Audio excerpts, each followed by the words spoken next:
കൊട്ടാരക്കര താലൂക്ക് ആശുപത്രിയിലെ house സർജനായിരുന്ന doctor Vandana Das കൊല്ലപ്പെട്ടിട്ട് ഇന്ന് ഒരു വർഷം തികയുന്നു.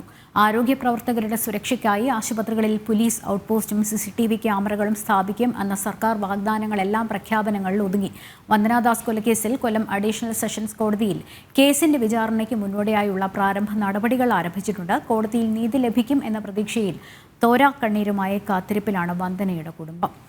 വിവരങ്ങൾ നൽകാൻ തിരുവനന്തപുരത്ത് നിന്ന് ശാലിനിയുണ്ട്, ഒപ്പം തന്നെ കൊച്ചിയിൽ നിന്ന് ജിജീഷ് ഉണ്ട്. ആദ്യം ശാലിനിയിലേക്കാണ്. ശാലിനി, എന്തായാലും ഈ വന്ദനാദാസ് കൊലക്കേസിൽ കൊല്ലം അഡീഷണൽ സെഷൻസ് കോടതിയിൽ കേസിന്റെ വിചാരണയ്ക്ക് മുന്നോടിയായുള്ള പ്രാരംഭ നടപടികളൊക്കെ ആരംഭിച്ചിട്ടുണ്ട്. ഒപ്പം തന്നെ ഈ വിടുതൽ ഹർജി, സന്ദീപിന്റെ വിടുതൽ ഹർജിയിന്മേലുള്ള വാദം, കുറ്റപത്രത്തിന്മേലുള്ള വാദം എല്ലാം ആരംഭിക്കാനിരിക്കുകയാണ് ഈ മാസം തന്നെ.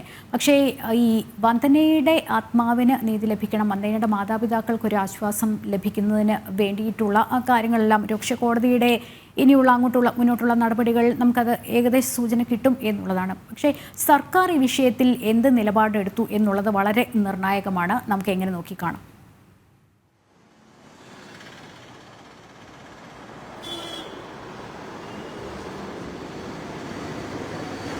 വർഷം മെയ് 10-ാം തീയതിയാണ് അതിദാരുണമായ സംഭവം കൊട്ടാരക്കരയിലെ ആശുപത്രിയിൽ നടക്കുന്നത്. തുടർന്ന് വിവിധ ആശുപത്രികളിൽ വന്ദനെ എത്തിച്ചെങ്കിലും ആ ഒരു ചെറിയ പെൺകുട്ടിയുടെ ജീവൻ രക്ഷിക്കാൻ നമുക്ക് സാധിച്ചിരുന്നില്ല എന്നുള്ളതാണ്.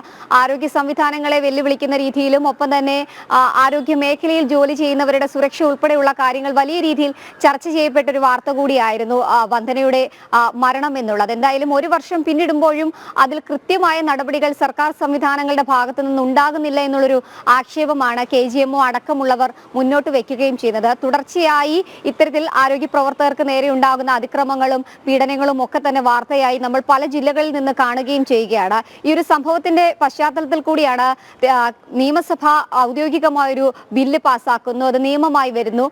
പൂർണ്ണമായും സുരക്ഷ നൽകും. ഒപ്പം തന്നെ ഇത്തരത്തിൽ ആരോഗ്യ പ്രവർത്തകർക്ക് സുരക്ഷ ഒരുക്കാൻ ആശുപത്രികൾ കേന്ദ്രീകരിച്ച് പോലീസിന്റെ എയ്ഡ് പോസ്റ്റ് ഉണ്ടാകും. രാത്രിയിൽ അവർക്ക് സുരക്ഷ ഒരുക്കും എന്നൊക്കെ വന്നതാണ്. പക്ഷെ അതൊന്നും തന്നെ പല ആശുപത്രികളിലും ഇപ്പോഴും പൂർത്തിയായിട്ടില്ല, അല്ലെങ്കിൽ അത് നടപ്പിലാകുന്നില്ല എന്നുള്ളതാണ് നമുക്ക് തിരുവനന്തപുരം മെഡിക്കൽ കോളേജ് അടക്കമുള്ള മേഖലകളിൽ നിന്ന് മനസ്സിലാക്കാൻ സാധിക്കുന്നത്. കാരണം കഴിഞ്ഞ ദിവസവും അവിടെ അതിക്രമങ്ങൾ ഉണ്ടാകുന്ന ഒരു സാഹചര്യം കൂടി ഉണ്ടായിരുന്നു. എന്തായാലും കുടുംബത്തിന് നീതി ലഭിക്കും കോടതിയിൽ നിന്നുള്ളതാണ് വന്ദനയുടെ കുടുംബം പ്രതീക്ഷിക്കുന്നത്. അഡീഷണൽ സെഷൻസ് കോടതി കൊല്ലം ഈ കേസുമായി ബന്ധപ്പെട്ട അവസാനഘട്ട വിചാരണ നടപടികൾ ആരംഭിക്കുകയാണ്. സ്വാഭാവികമായും വിചാരണ നടപടികൾ ആരംഭിക്കുമ്പോൾ ഈ കേസുമായി ബന്ധപ്പെട്ട ദൃക്സാക്ഷികൾ ഒപ്പം തന്നെ മറ്റ് സാക്ഷികളൊക്കെ തന്നെ കേസിന്റെ വിചാരണയിൽ വരികയും ചെയ്യും. 24 ദൃക്സാക്ഷികൾ ഒപ്പം തന്നെ 136 സാക്ഷികൾ ഇവരടക്കമുള്ളവരുടെ കൃത്യമായ തെളിവുകൾ, മൊഴികളൊക്കെയാണ് കേസിൽ നിർണായകമായിട്ടുള്ളത്.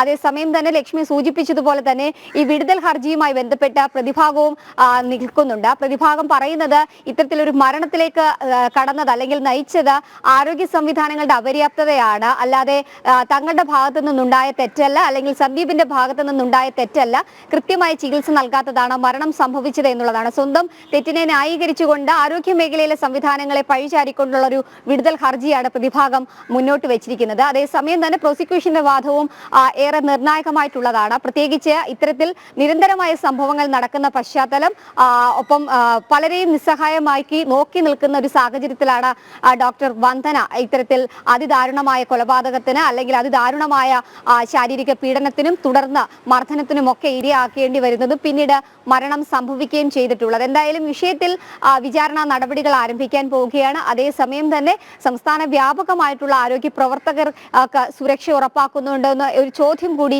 ഈ 1-ാം വാർഷിക ദിനത്തിലും ചർച്ച ചെയ്യപ്പെടേണ്ടതാണ് എന്നുള്ളതാണ് ഏറ്റവും ശ്രദ്ധേയമായിട്ടുള്ള കാര്യം. പ്രത്യേകിച്ച് രാത്രികാലങ്ങളിൽ ഇത്തരത്തിൽ വനിതാ ഡോക്ടർമാർ ഉൾപ്പെടെ ജോലി ചെയ്യുന്ന പല അത്യാഹിത വിഭാഗം ഉണ്ട്. ആ അത്യാഹിത വിഭാഗങ്ങളിൽ പോലും പോലീസ് എയ്ഡ് പോസ്റ്റുകളോ CCTV ക്യാമറകളോ ഒന്നും തന്നെ സ്ഥാപിച്ചിട്ടില്ല എന്നുള്ളതാണ് ഏറ്റവും ശ്രദ്ധേയമായിട്ടുള്ള കാര്യം.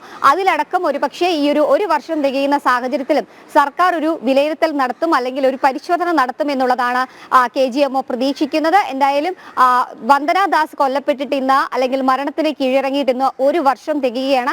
കഴിഞ്ഞ വർഷം ഇതേ സമയം ഇതേ ദിവസമൊക്കെ ആകുമ്പോൾ ഔദ്യോഗികമായി വന്ദനയുടെ മരണം സ്ഥിരീകരിക്കുന്ന സാഹചര്യം തിരുവനന്തപുരം മെഡിക്കൽ കോളേജിൽ നിന്ന് ഉൾപ്പെടെ പോസ്റ്റ്മോർട്ടം നടത്തിയതിനു ശേഷമാണ് CCA മെഡിക്കൽ കോളേജിൽ പൊതുദർശനം നടത്തി സംസ്കാര ചടങ്ങുകൾ നടത്തിയത്. അതിനുശേഷം അടിയന്തരമായിട്ടായിരുന്നു ഈ ഒരു നിയമം നിയമസഭയുടെ മുൻപിലൊക്കെ തന്നെ വന്നത്. എന്തായാലും പക്ഷേ ആ നിയമം പാസ്സാക്കി, അല്ലെങ്കിൽ ആ ഒരു ബില്ലൊക്കെ പാസ്സാക്കി നിയമമായൊക്കെ വന്നെങ്കിൽ പോലും ആരോഗ്യ മേഖലയിൽ ഇപ്പോഴും ആരോഗ്യ പ്രവർത്തകരോ അതുമായി ബന്ധപ്പെട്ട മറ്റ് ജീവനക്കാരോ സുരക്ഷിതരല്ല എന്നുള്ളതാണ് ശ്രദ്ധേയമായിട്ടുള്ള കാര്യം. ഒപ്പം തന്നെ ആക്രമിച്ചാൽ കടുത്ത ശിക്ഷ ഉറപ്പാക്കുന്ന ബില്ലിന് ഗവർണർ അംഗീകാരം നൽകിയത് കഴിഞ്ഞ സെപ്റ്റംബറിലാണ്. പക്ഷേ ആക്രമിക്കപ്പെടുന്ന സാഹചര്യം ഒഴിവാക്കാൻ സർക്കാരിന് അങ്ങനെയുള്ള അവർക്ക് വേണ്ടിയിട്ട് ഒരു സുരക്ഷ ഉറപ്പാക്കാൻ സാധിച്ചിട്ടുണ്ടോ ആരോഗ്യ പ്രവർത്തകർക്ക് എന്നുള്ള ചോദ്യം പ്രസക്തമായി ഇപ്പോഴും നിൽക്കുന്നു. ശാലിനിയാണ് വിവരങ്ങൾ നൽകിയത്.